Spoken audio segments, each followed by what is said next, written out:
사건까지 이렇게 뉴스로 전해지는 것을 보게 되어집니다. 요즘에는 그 미국 대통령 때문에 좀 당황스러울 때가 많습니다. 말이나 행동이나 결정이 거의 예측 불허 아니겠습니까? 무슨 말을 할지, 어떤 결정을 내릴지 예상할 수가 없습니다. 아침마다 뉴스를 볼 때마다 깜짝깜짝 놀랄 때가 많이 있습니다. 그걸 보면서 제가 그런 생각을 합니다. 좀 뉴스도 예고편이 있으면 좋겠다. 이건 너무 갑작스럽고 예측할 수 없는 일들이 갑자기 발생하니까요. 그래서 뉴스인지는 잘 모르겠습니다만은 세상의 모든 것들이 예고편이 있기 마련인데 이것도 좀 이런 좀 사건 사고들도 좀 예고편이 있으면 우리가 좀 덜 놀라지 않을까. 그래도 좀 우리가 대비하며 살 수 있지 않을까라는 생각을 해보게 됩니다. 요즘에는 외국에서 일어난 일이라 하더라도 거의 하루면은 우리의 삶에 영향을 미칩니다. 전에는 지구 반대편에서 있었던 사고나 분쟁, 또 어느 나라 대통령이나 어느 나라 사람이 한 말, 이거 우리하고 별로 관계가 없었어요.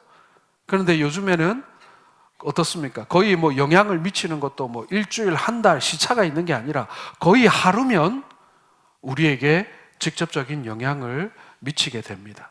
경제적인 영향이든 정치적인 영향이든 사회적 영향이든 우리에게 바로바로 그 영향이 미치게 되니까요. 여러분, 기독교 신앙의 세계에 있어서는 일체의 우연이란 있을 수 없습니다.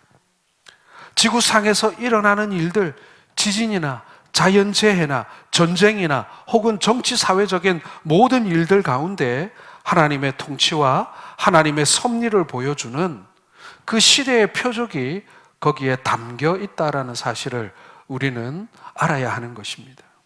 오늘 본문에서 바리새인들과 사두개인들이 예수님과 주고받는 이 표적에 관한 말씀이 등장합니다.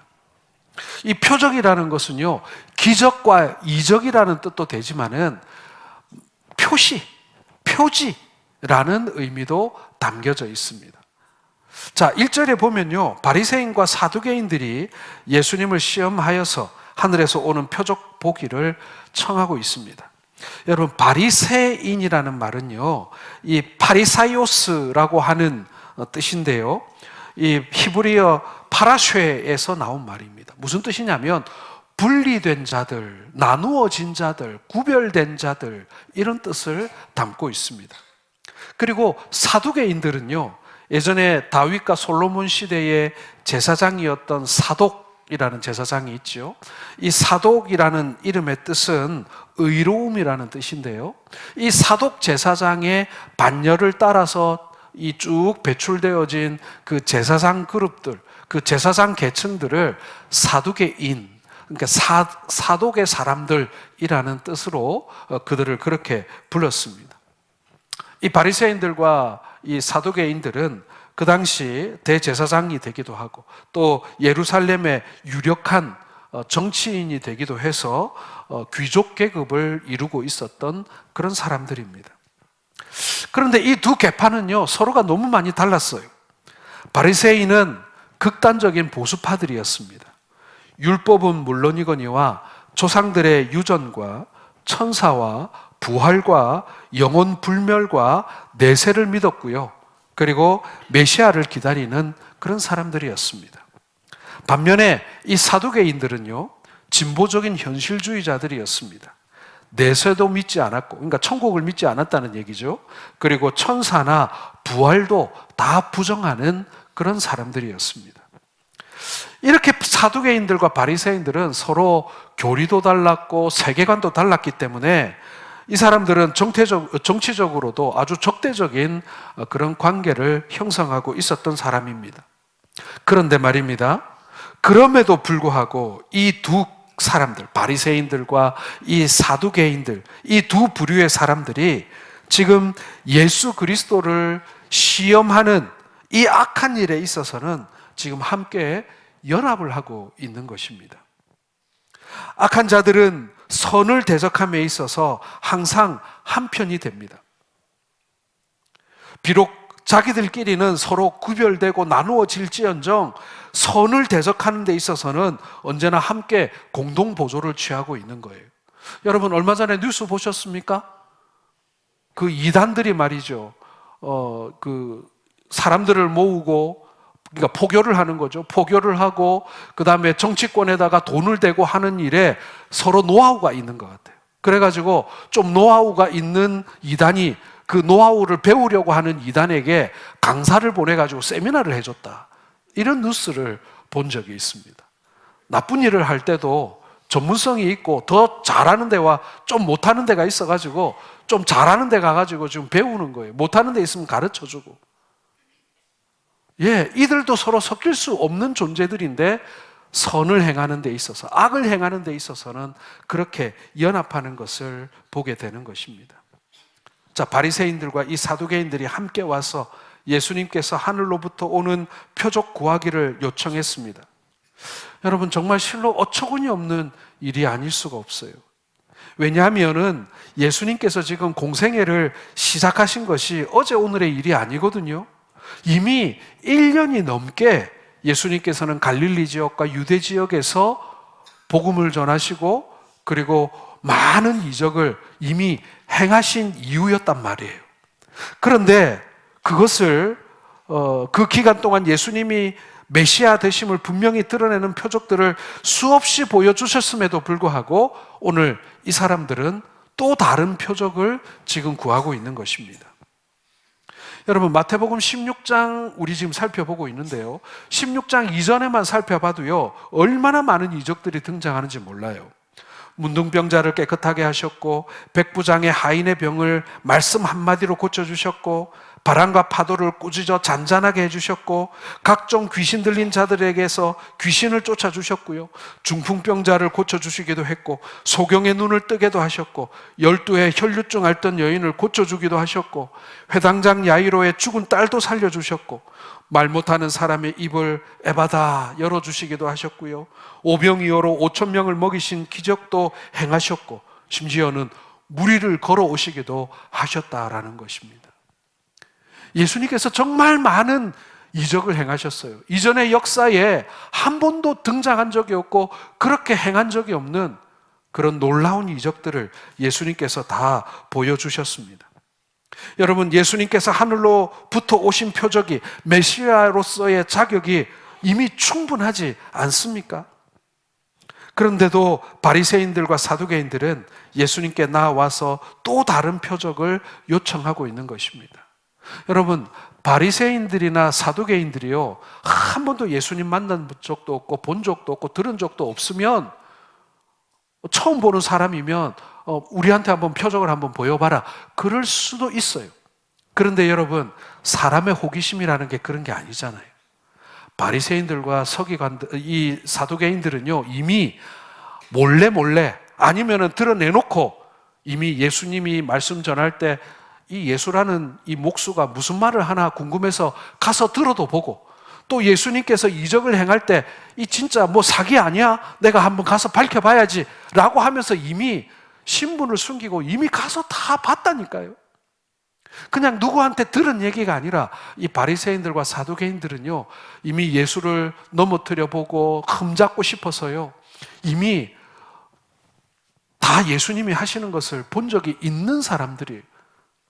최소한 자기 제일 가까운 식구들이나 측근들에게 예수님께서 하신 일에 대하여 이미 다 듣고 있었던 그런 사람들이다라는 것입니다. 그런데 이들이 또 표적을 구하고 있는 거예요. 여러분, 이렇게 표적을 구하는 바리새인들과 사두개인들을 보면서 우리는 과연 무엇을 보기를 원하는가? 오늘날 우리가 보기를 원하는 표적은 무엇인가? 오늘 우리가 발견해야 될 하나님께서 우리에게 보여주시는 시대의 표적은 무엇인가를 이 시간 함께 살펴보는 그런 시간 되기를 바랍니다. 첫 번째로 여러분, 표적은요 믿지 못하는 자들에게 결코 믿음을 갖게 하지 못합니다.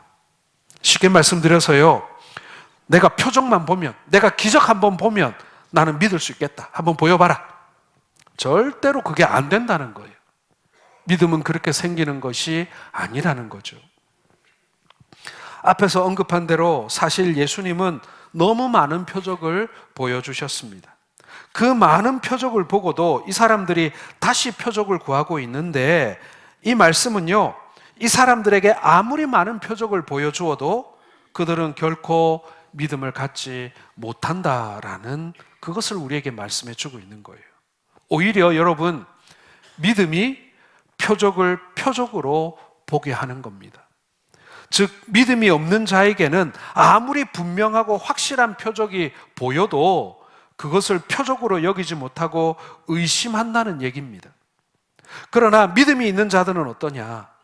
다른 사람이 표적으로조차 여기지 않는 그러한 평범한 사실 속에서도 하나님의 섭리와 뜻을 발견하고 깨닫고 그것으로 인하여 더욱더 큰 확신을 가지게 된다라는 그런 이야기인 것입니다. 그래서 예수님께서 누구 얘기를 하십니까? 거지 나사로 얘기를 하시는 거예요. 자, 누가복음 16장 31절 한번 같이 읽어보겠습니다. 모세와 선지자들에게 듣지 아니하면 비록 죽은 자 가운데서 살아나는 자가 있을지라도 고난을 받지 아니하리라. 무슨 얘기입니까, 여러분? 죽은 사람이 살아나는, 죽은 사람이 돌아오는 기적이 일어나도 믿음 없는 사람, 말씀을 믿지 않는 사람은 그걸로도 고난을 받지 못한다. 즉, 그걸로도 믿음을 가지지 못한다. 이렇게 말씀하고 있는 것입니다. 믿음은 바라는 것들의 실상이요 보이지 않는 것들의 증거라고 하지 않았습니까? 공무원 시험을 준비하던 한 청년이 있었습니다. 아주 어려운 중에도 열심히 공부해서 드디어 공무원 시험에 합격하게 됐는데요. 사람들이 보기에는 이 청년이 공무원 시험에 합격한 것이 어떻게 보면 너무나도 당연하게 보였습니다. 젊은 똑똑한 청년이 몇 년 고생해서 열심히 공부해서 공무원이 됐어요. 이건 뭐 너무나도 자연스럽고 당연한 이치고 순리라고 사람들은 그렇게 생각했어요. 축하한다고. 그런데 이 청년의 감정은 그게 아니었어요. 이 청년이 이렇게 얘기합니다. 공부하는 과정에서 진짜 많은 시험이 있었대요. 한 번 떨어지고 두 번 떨어지면서 가족들은 다른 직업을 찾아봐야 되는 것 아니냐고 걱정하고 그게 너무너무 마음에 부담이 됐다 그래요. 뿐만 아니라 몸도 아플 때가 있었고 그리고 스스로 이 자괴감에 빠져서 너무너무 힘든 시험이 있을 때가 있었다 그래요. 그리고 포기하고 싶었고 그런데 끝까지 하나님께서 나를 붙들어 주시고 끝까지 인도해 주신 이 3년이 좀 안 되는 기간이었는데 그 기간을 돌아보니 매일매일이 매 순간순간이 기적이었고 하나님의 간섭하심이 있었다. 하나님의 섭리였다. 이렇게 간증하는 것을 들은 적이 있습니다. 믿지 않는 사람들의 눈에는 이 젊은이가 공무원 시험에 합격한 것이 그저 당연한 일이고 순리고 그냥 그렇게 늘상 있는 일처럼 보였어요. 그러나 그 안에 하나님이 있는 사람은 어떻습니까? 그 평범한 속에 감추어진 하나님의 크고 작은 기적의 역사, 이적과 표적을 알 수가 있다는 얘기예요. 그래서 여러분, 기적이 믿음을 만들어주는 게 아니라 믿음이 기적을, 표적을 보게 만들어주는 것인 줄 믿으시길 바랍니다. 표적이 믿음을 갖게 하는 것이 아닙니다. 믿음이 표적을 보게 하는 것입니다. 따라서 표적을 보지 못하기 때문에 믿지 못한다는 말은 성립될 수가 없는 것입니다. 그것은 한낱 변명에 지나지 않습니다. 오히려 믿음이 없기 때문에 오늘날도 시대의 표적을 보지 못하는 것뿐입니다. 그러므로 성도 여러분, 우리는 표적을 구하는 신앙을 가져서는 안 됩니다. 그것은 우리의 믿음 없음을 드러내는 증거일 뿐입니다. 우리는 믿음의 눈으로 시대의 표적을 볼 수 있어야 합니다. 믿는 자들에게만 보여주는 하나님의 그 믿음, 그 시대의 표적을 우리가 분별할 수 있어야 한다라는 것입니다.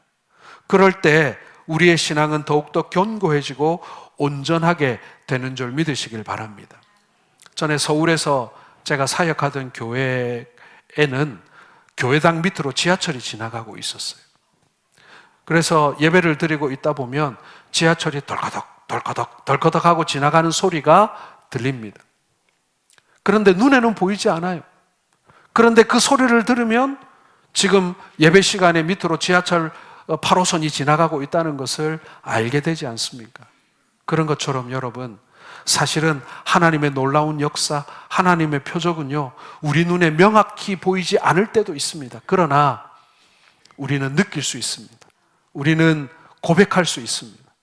하나님이 역사하신 것을, 하나님이 간섭하신 것을, 하나님이 행하고 계신 것을. 여러분, 그것이 믿음의 세계이고 신앙의 세계이고 그것이 성령께서 우리에게 역사하시는 것임을 믿으시는 우리 성도들 되시기를 바랍니다. 두 번째로 여러분, 표적을 구하는 것과 하나님을 시험하는 것에는 차이가 있다는 것입니다. 이걸 구별할 줄 아셔야 됩니다. 자, 2절과 3절을 같이 읽겠습니다. 예수께서 대답하여 이르시되 너희가 저녁에 하늘이 붉으면 날이 좋겠다 하고 아침에 하늘이 붉고 흐리면 오늘은 낮이 굳겠다 하나니 너희가 날씨는 분별할 줄 알면서 시대의 표적은 분별할 수 없느냐. 자, 바리새인들과 사두개인들이 예수님께 표적 보이기를 청한 것은 여러분 반드시 잘못된 일이라고만은 볼 수가 없습니다. 표적을 구하는 것은 확고한 믿음이 없음을 나타내는 것이기도 하지만 그렇다고 해서 그것이 꼭 나쁜 것이라고만 할 수는 없습니다. 이유가 뭐냐면요, 성경에 등장하는 많은 신앙의 사람들이 하나님께 표적을 구하였기 때문에 그런 것입니다. 예를 들어 볼까요? 우리가 잘 아는 기드온. 기드온은 하나님께서 보내신 천사에게 주님 되시는 표징을 보여달라고 요구하죠. 그러자 이스라엘을 구원하실 것을 나타내는 표적으로 양털에만 이슬이 내리고 온 땅이 마르는 것과 반대로 온 땅에 이슬이 내릴 때 양털에는 내리지 않도록 해달라고 구하는 그런 표적을 구한 이야기가 나오죠. 히스기야 왕도 있습니다. 그렇죠? 자신의 기도를 들으시고 질병을 고쳐주시고 15년 동안 생명을 연장시켜 주시겠다라는 징표를 보여달라고 하는데 해 그림자를 10도 뒤로 물러가는 표적을 구했습니다. 우리가 잘 아는 도마는 어떻습니까? 도마는 예수님의 부활을 믿기 위한 표적으로 못자국 난 주님의 손과 창자국 난 주님의 옆구리를 만져보게 해달라는 요구를 하기도 했습니다. 여러분, 그럼에도 불구하고 이렇게 믿음의 사람들이 하나님께 표적을 구한 사건들이 있음에도 불구하고 오늘 바리새인과 사두개인들의 행위가 잘못되었다라고 말하는 이유가 있습니다. 그것은요, 그들의 행위가 자신들의 믿음을 견고하게 하기 위해서 예수님께 표적을 구한 것이 아니라는 것입니다. 예수님을 더 잘 믿기 위해서, 지금 가지고 있는 믿음이 더 큰 믿음이 되게 하기 위해서, 지금 하는 것보다 더 주님을 잘 섬기기 위해서 하나님 나에게 더 좋은 믿음 주옵소서라고 구하는 표적이 아니었다라는 것입니다. 그저 예수님을 흠잡고 넘어뜨리기 위한 시험을 하고 있는 것이에요. 표적을 구하는 것과 하나님을 시험하는 것은 겉으로 보기에 잘 구별이 되지 않습니다. 그러나 이 두 가지 행위는 분명히 엄격한 차이가 있는 것입니다. 즉, 하나님께도 인정하시고 허락하시는 표적을 구하는 행위가 있다는 얘기예요. 그게 뭐냐면은 확고한 믿음을 갖고자 하는 것, 그 목적이 하나님을 보다 더 잘 섬기는 데 있는 것, 이것은요 하나님께서 인정해 주시고 허락하시는 표적인 거예요. 그러나 하나님께서 미워하시고 결코 허락하지 않으시는 하나님을 시험하는 행위는 뭐냐면요, 그 동기가 자신의 불신앙을 정당화하기 위한 것인 거예요. 아니면 하나님의 존재와 능력을 부정하는데 그 동기가 있기 때문에 그런 거예요. 하나님이 있으면 지금 내 앞에 벼락을 한번 떨어뜨려 봐라 라든가, 지금 내 앞에서 말이야 이 병든 사람이 벌떡 일어나는 일이 벌어지면 나 예수 믿을게, 이렇게 말하는 것. 자신의 신앙 없음을 합리화시키거나 아니면은 하나님 없다라는 것을 말하고 싶어가지고 지금 내 눈앞에서 지금 기적을 보여달라고 말하는 것. 이러한 표적은 하나님께서 결코 허락하시지도 않을 뿐만 아니라 미워하시는 일이다라는 것입니다. 그러므로 여러분, 우리는 우리 자신의 믿음을 견고하게 하고 하나님의 약속에 대하여 확신을 갖기 위해서 우리가 당연히 표적을 구해야 하겠지만, 어떠한 다른 의도나 목적을 가지고 하나님을 의심하기 위해서 혹은 하나님을 시험하기 위해서라면 당연히 표적을 구하는 어리석은 자가 되어서는 안 된다라는 것입니다. 우리는 오직 하나님을 향한 순수한 믿음과 사랑의 동기, 그리고 최선을 다해 주님을 섬기는 가운데 날마다 하나님의 능력을 체험하며 살아가는 이 시대의 표적을 경험하는 우리 모두가 되어야 할 줄로 믿습니다. 여러분, 사실 우리의 평범한 삶 속에 우리는 크고 작은 기적들을 우리는 경험하지 않습니까? 우리가 병원에 가서 의사의 진료를 받고 투약을 하고 주사를 맞고 우리가 병이 낫고 치료를 받습니다. 그런데 여러분, 그것이 당연한 일입니까? 그것이 당연히 있을 수 있는 일이고 당연히 그래야만 합니까? 아닙니다, 여러분. 사람의 생명이라는 것은요, 사람의 몸이라는 것은요, 정말 사소한 질병에도 넘어지고 쓰러지고 목숨을 잃기도 하는 것이 사람의 이 몸입니다. 어떤 병이든 사소한 병이 어디 있겠습니까? 그러한 사소한 병이 결국에는 치명적인 병이 될 수도 있는 거죠. 그러나 하나님께서 여러분들의 그 육신을 만지고 계시고 치료의 과정에 간섭하고 계시기에 하나님께서 역사하시는 거예요. 믿지 못하는 사람들은 그걸 몰라요. 그러나 믿음 있는 사람들은 오늘 내가 당연히 받는 이 치료 속에 하나님께서 일하고 계시고 나를 사랑하고 계심을 발견하게 된다는 것입니다. 출장 간 남편이 피곤한 가운데 운전하여 몇 시간을 운전해서 집에 돌아옵니다. 그게 너무나도 당연한 일입니까? 그렇지 않을 수도 있잖아요. 하나님께서 보호해 주셨고 피곤한 가운데 운전하지만 그 모든 오는 걸음걸음을 지켜주셔서 무사히 집으로 돌려보내 주신 거잖아요. 거기에 하나님의 역사가 없었습니까? 차를 타고 오는 중에 본인은 잘 몰랐겠지만 수많은 위험한 순간들이 있지 않았겠습니까? 하나님께서 그 모든 위험한 순간들을 면하게 하시고 집에까지 오게 하셨다. 정말 감추어진 기적들이 있을 수 있다라는 것입니다. 예수님께서는 하늘로부터 오는 표적을 보여달라는 바리새인들과 사두개인들에게 이렇게 말씀하십니다. 우리 2절과 3절을 다시 한번 읽겠습니다.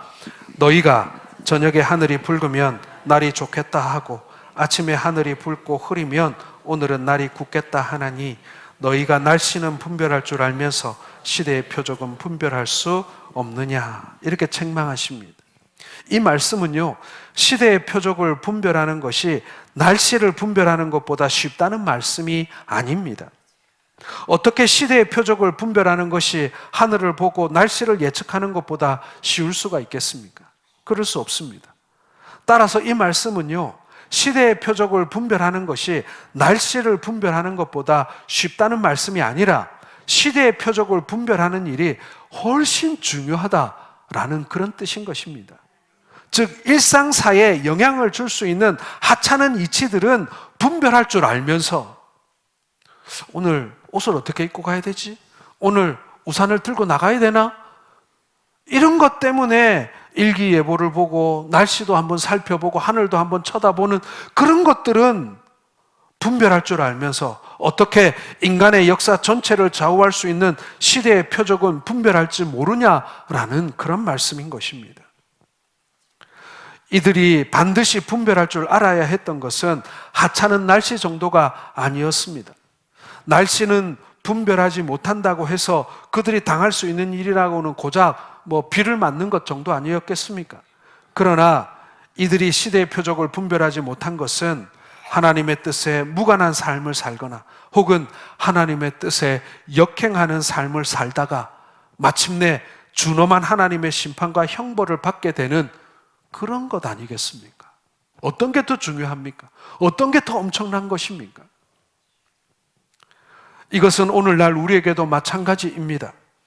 오늘날 우리는 많은 징조와 표적을 분별하기를 원합니다. 그래서 슈퍼컴퓨터를 통해서 일기예보를 보고 주가 동향을 살피고 정치 상황들, 살펴봅니다. 최근에는 빅데이터 분석을 통해서 미래 산업을 예측합니다. 여러분 중에 AI로 주식 전망 물어보신 분들 많으시죠? 이게 올라가겠습니까? 내려가겠습니까? 이걸 사야 됩니까? 팔아야 됩니까? 물어보신 분들 분명히 있을 거예요. 그런데 여러분, 정작 중요한 하나님의 뜻을 나타내는 시대의 표적을 구하는 일에 우리가 너무 무관심하다라는 것입니다. 이 시대가 먹고 사는 것과 관련된 표적을 많이 구합니다. 어떻게 하면 돈을 많이 벌까에 대해서 많은 사람들이 예측도 하고 예상도 하고 전문가들이 나와서 얘기도 합니다만은, 그러나 우리는 이 시대를 향한 하나님의 뜻을 나타내는 시대의 표적을 분별하고 찾아낼 줄 알아야 한다라는 것입니다. 우리 교회가, 우리의 자녀들이, 그리고 내가 살아야 할 사명이 무엇인지를 하나님 볼 수 있게 해달라고 우리가 구해야 한다라는 것입니다.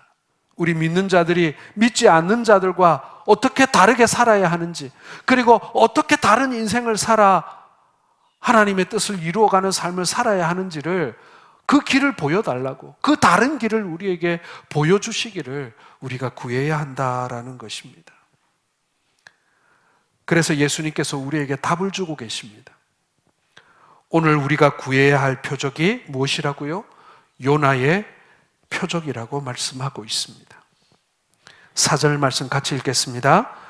악하고 음란한 세대가 표적을 구하나 요나의 표적 밖에는 보여줄 표적이 없느니라 하시고 그들을 떠나 가시니라. 자, 예수님께서는 하늘로부터 오는 표적 보이기를 청하는 이 바리새인들과 사두개인들에게 보여줄 수 있는 표적이 요나의 표적밖에는 없다라고 말씀하십니다. 여러분, 요나의 표적이 도대체 무엇일까요? 우리 요나 이야기는 잘 알지 않습니까? 요나가 우리 하나님의 명령을 거스렸다가 물속이 뱃속에 3일 동안 들어앉아 있다가 나와서 이방 땅 니느웨 사람들에게 하나님의 말씀을, 복음을 전했다라는 것을 우리는 요나의 이야기를 알고 있습니다. 그렇죠? 그런데 이 요나의 표적이라는 말 속에는요, 예수님의 이야기가 담겨져 있습니다. 예수 그리스도께서 십자가에 달려 돌아가셨다가 무덤에 장사된 지 3일 만에 부활하심으로 마침내 이방인들에게까지 복음이 전파된 이 사실, 이게 예수님이 지금 말씀하시는 요나의 표적인 것입니다. 즉, 예수님께서는 자신의 십자가와 부활이 하늘로부터 오는 가장 큰 표적이 될 것이라고 말씀하고 계시는 것입니다. 지금 너희가 표적을 구하느냐? 너희가 수많은 기적과 표적을 봤음에도 불구하고 또 다른 표적을 구하느냐? 그거보다 훨씬 더 크고 훨씬 더 자극적이고 훨씬 더 엄청난 일, 한 번도 보지 못했던 그런 이적들을 지금 나한테 보여달라고 하는 것이냐? 그래서 이전의 이적보다도 조금이라도 좀 모자라 보이고 부족해 보이고 어리숙해 보이면은 네가 그래가지고 그리스도냐라고 정죄하고 끄집어내리고 공격하기 위해서 지금 그러고 있는데, 지금 너희들에게 보여줄 수 있는 가장 위대하고 가장 큰 표적은 바로 이 요나의 표적이다.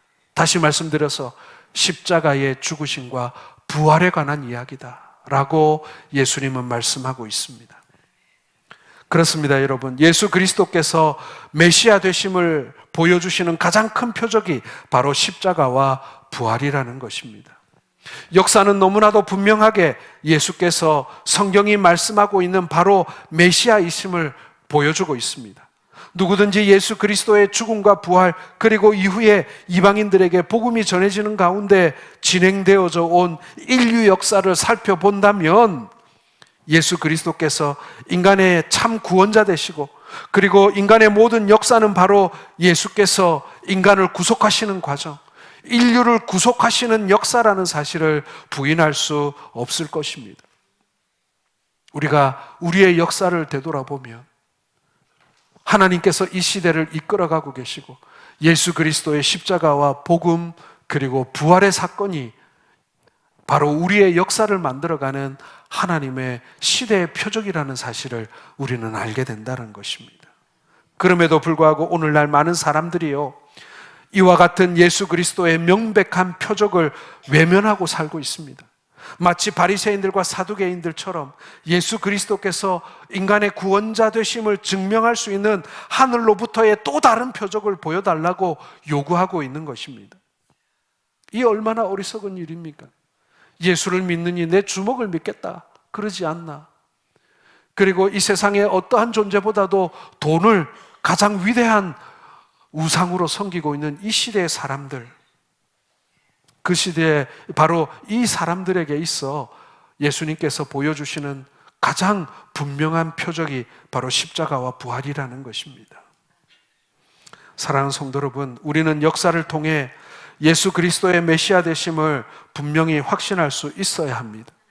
역사에 나타난 명백한 표적을 보고도 다른 표적을 구한다면 그것처럼 우매하고 어리석은 일이 없습니다. 이단들의 특징이 무엇입니까? 사람들을 현혹하는 사람들의 특징이 무엇입니까? 자신들에게 또 다른 표적이 있다라고 말하는 사람들인 거예요. 얼마나 많은 사람들이 이걸 가지고 사람들을 속이는지 모릅니다.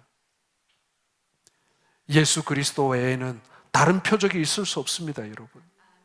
정녕 우리는 역사를 통해 예수 그리스도의 메시아 되심을 확신함으로 믿음을 견고히 세워 나갈 수 있어야 합니다.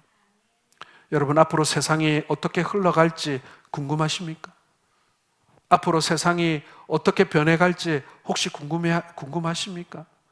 세계 정세가, 정치가, 사회가, 그리고 경제가 어떻게 변해갈지 궁금하십니까? 여러분, 시대의 표적을 보게 되면 그 안에 모든 이 세상의 지혜를 뛰어넘는 하나님의 지혜가 있음을 믿으시길 바랍니다. 오늘 바리새인들과 사두개인들은 예수님께서 하나님의 아들 또는 메시아로 행하신 그 많은 표적을 보고도 하늘에서 다른 표적을 보여달라고 요구했습니다. 세상 것 아무리 많이 우리가 본다 할지라도, 수많은 정보를 우리가 경험하고 수많은 전문가들의 예측을 우리가 듣는다 할지라도 여러분, 하늘로부터 오는 표적, 예수 그리스도 외에는 없다라는 사실을 우리는 기억해야 하는 것입니다. 이제 말씀을 맺겠습니다, 여러분. 지금의 시대를 우리는 불확실성의 시대라고 얘기합니다. 누구도 예측하기 어렵다는 거예요. 어떤 일이 벌어질지, 어떤 사건이 일어날지, 어디로 흘러갈지 사람들은 모른다. 그게 진리입니다, 여러분. 사람들은 모릅니다. 우리는 알 수가 없습니다. 그러면은 우리는 그 불확실성 속에 불안에 떨며 살아가야 하는가? 그렇지 않아요. 우리에게는 확실한 진리가 있습니다.